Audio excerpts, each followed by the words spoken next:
More like, look at Dylan's gaudy monstrosity of a t-shirt. Couldn't even get a proper jersey. Shameful. Let's rock, man. Let's rock.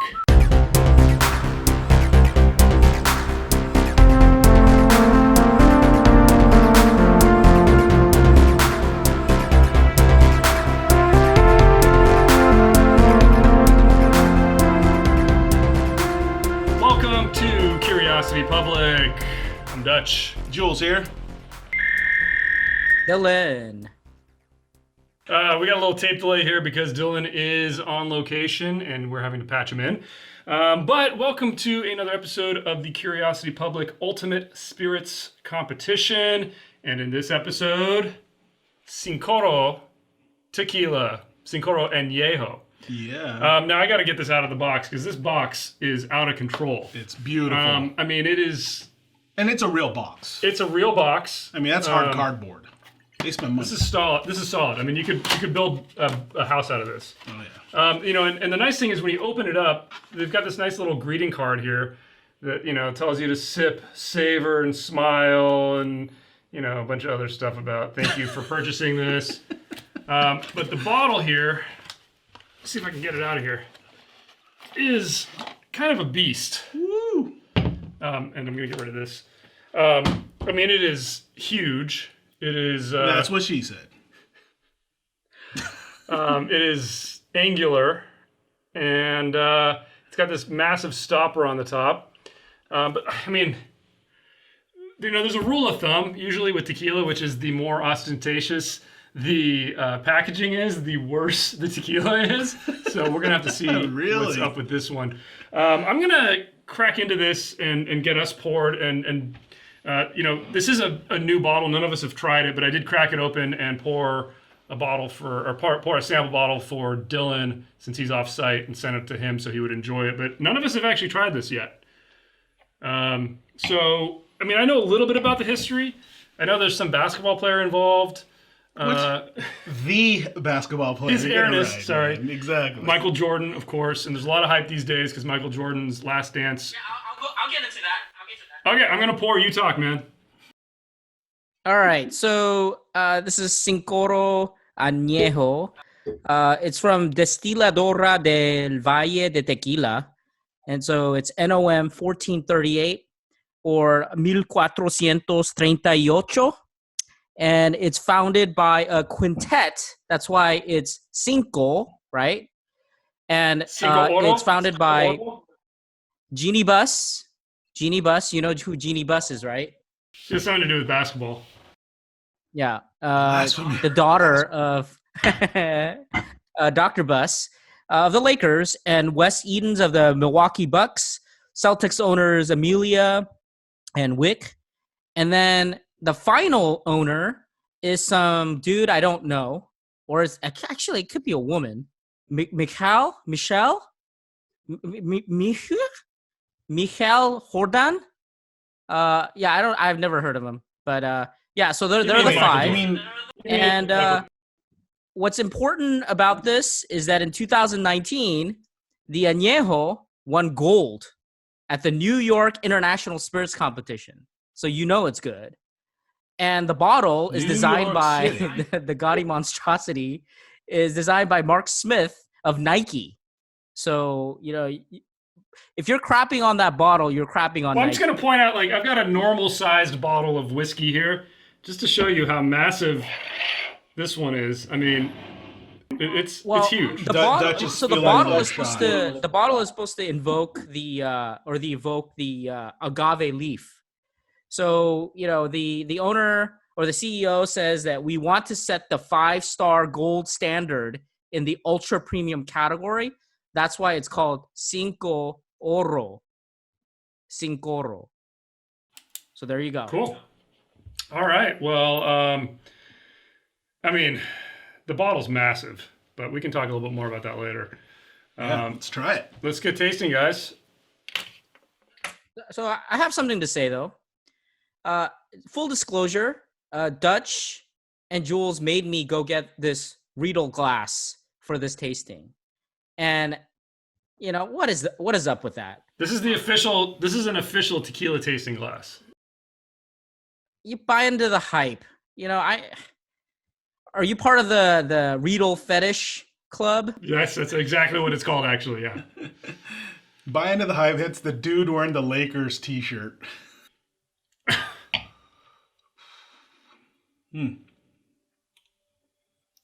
Wow. Oh God. Huh. Oh man. And price point on this, by the way, is it's usually around 100.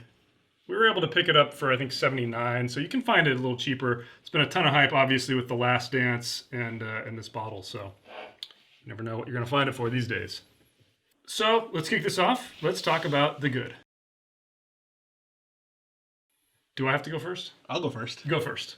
The good. The only thing that's good about this is the bottle.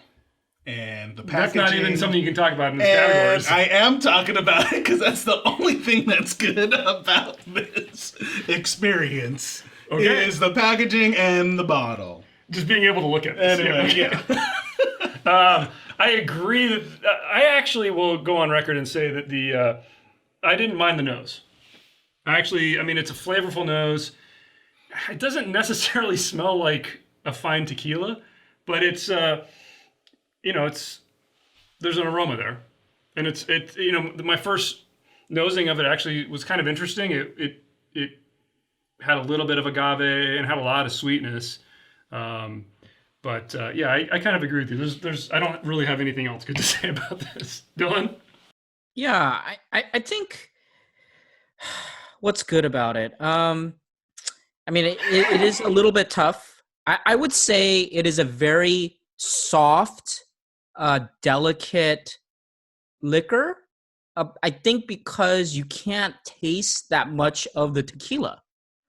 I think, sometimes people don't want so much alcohol, right? I mean, some people, there are people who say, you know what, I'm never drinking alcohol.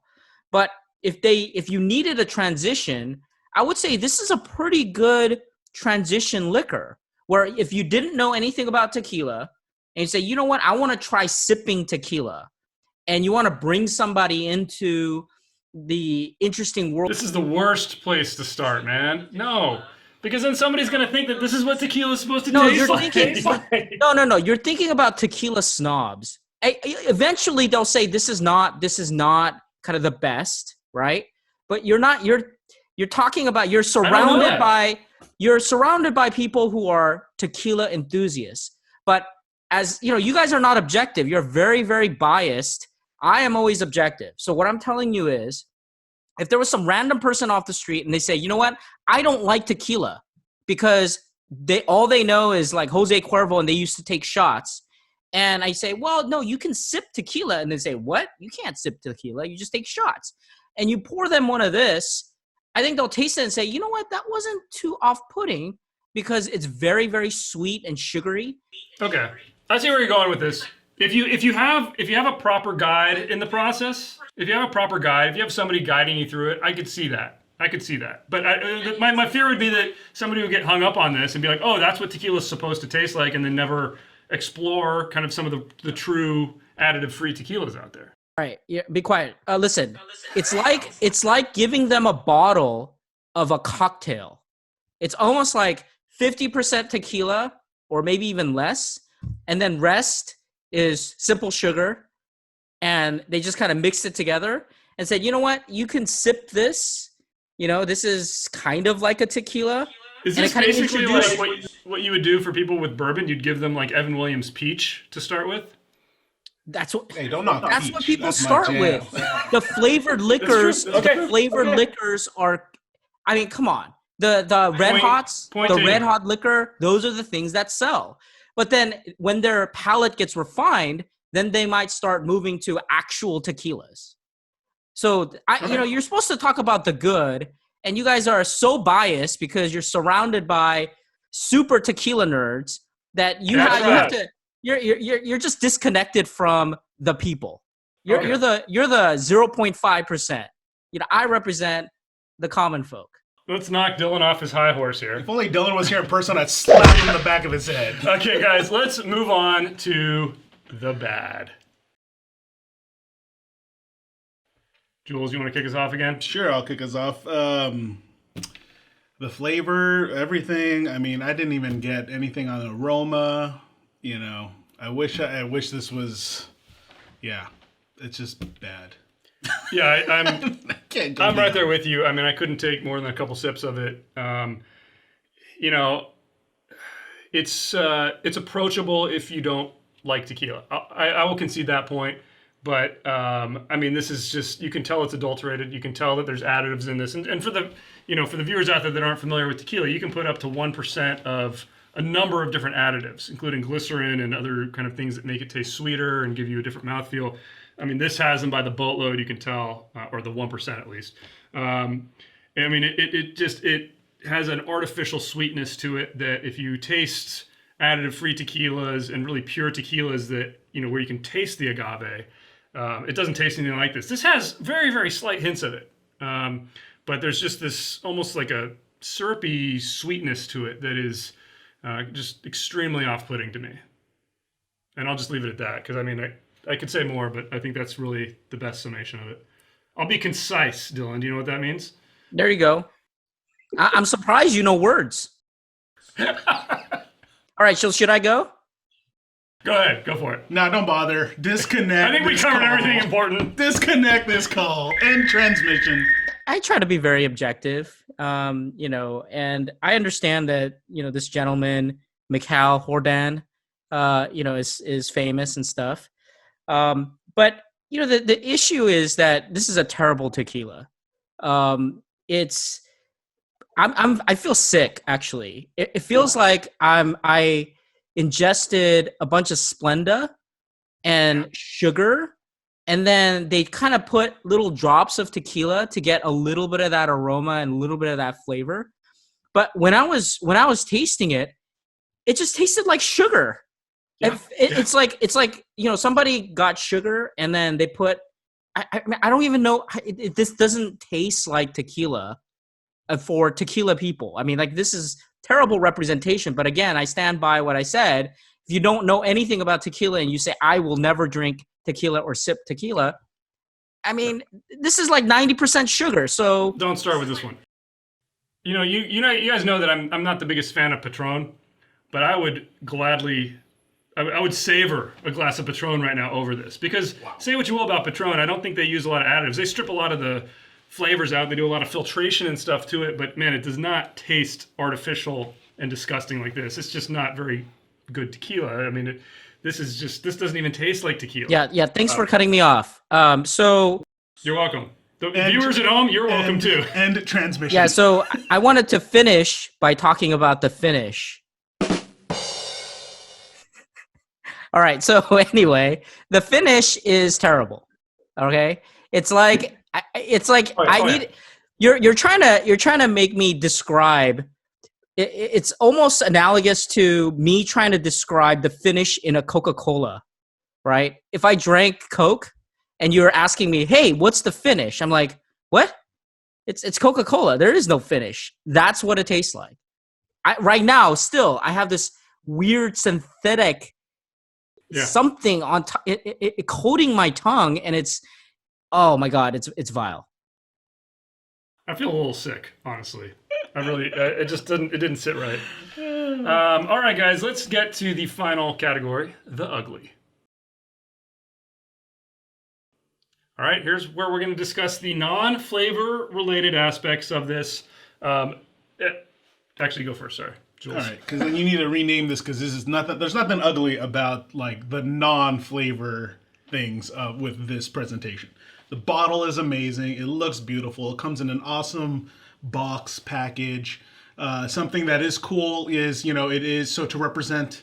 I think to represent the 5 partners. Correct me if I'm wrong, Dylan, but it's like it is a 5-sided bottle. So that is what's different. 1, 2, 3, 4, 5. Yeah. And an homage to to His Airness himself. It actually tilts at a 23-degree angle, which is freaking awesome. Well, let's measure it. I mean, is that exactly 23 degrees? 23 degrees? Degrees? I have no. What's a degree? You see, you can tell how bad this is. I can't even guess speak so. properly. But yeah, I mean, there's nothing ugly about this presentation. It's freaking amazing. It looks so cool, and I just wish it tasted better inside. Yeah, I mean, I concur. I gave it pretty high marks on aesthetics. Not perfect, but really damn good on the aesthetics. I mean, I agree. I just wish that, I wish that what was inside tasted good. Not perfect. How could it be like any better? How can this presentation be any better? I don't know. I'll leave that for Dylan. Yeah, so I gave the aesthetics 5 out of 5. I mean, I think it's gaudy, but boy, I mean, you'll know that bottle, right? You'll understand. Maybe what that is. I don't know, because actually when I did see it, it kind of reminded me of Don Julio, Agave plant, 1942. You know, I just don't know if it's as tall. I guess that's the other thing. So, but yeah. And I gave it actually high marks for uniqueness. And the reason for that is because, again, the bottle, the history, the story about this gentleman, Mikhail, and how terrible it is. I mean, that is really unique. I mean, it does something to your mouth that no other tequila has done before. So, it's unique in some ways. Wow. All right. So should they rename this to Los Cinco Muertes? Yeah, that's better. The 5 deaths. All right, guys, let's get to our final category, our scores. Jules, you want to give everybody a rundown of our scoring system? We have a 100-point system all across 10 categories. And then it goes through with aroma, flavor, body, complexity, balance, finish, uniqueness, drinkability, aesthetics, value, and again out of 100. And I gave it a 46 out of 100. 46 out of 100. Wow. I gave it 45. Wow. Guess what I gave it? A 43. Okay, wow.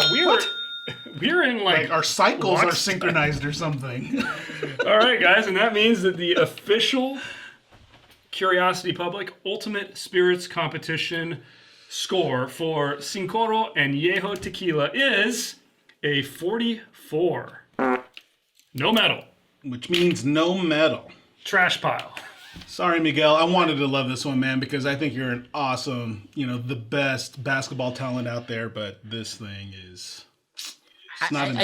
I think I was hoping that the score would be like 23, but alas, I did give it a 45, by the way. Oh, but the only number that matters right here. Blasphemy! Take that down. Take that down.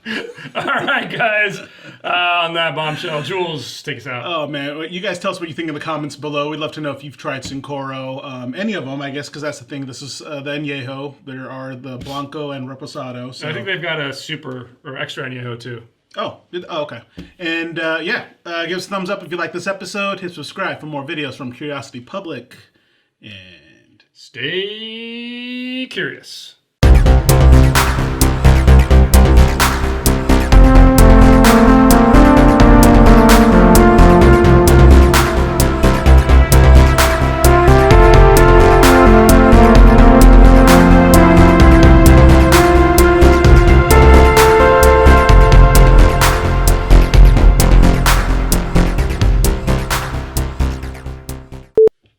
Don't be curious about this because it's not worth it. No I feel way. sick. I feel sick in my stomach, man. That's what I'm saying.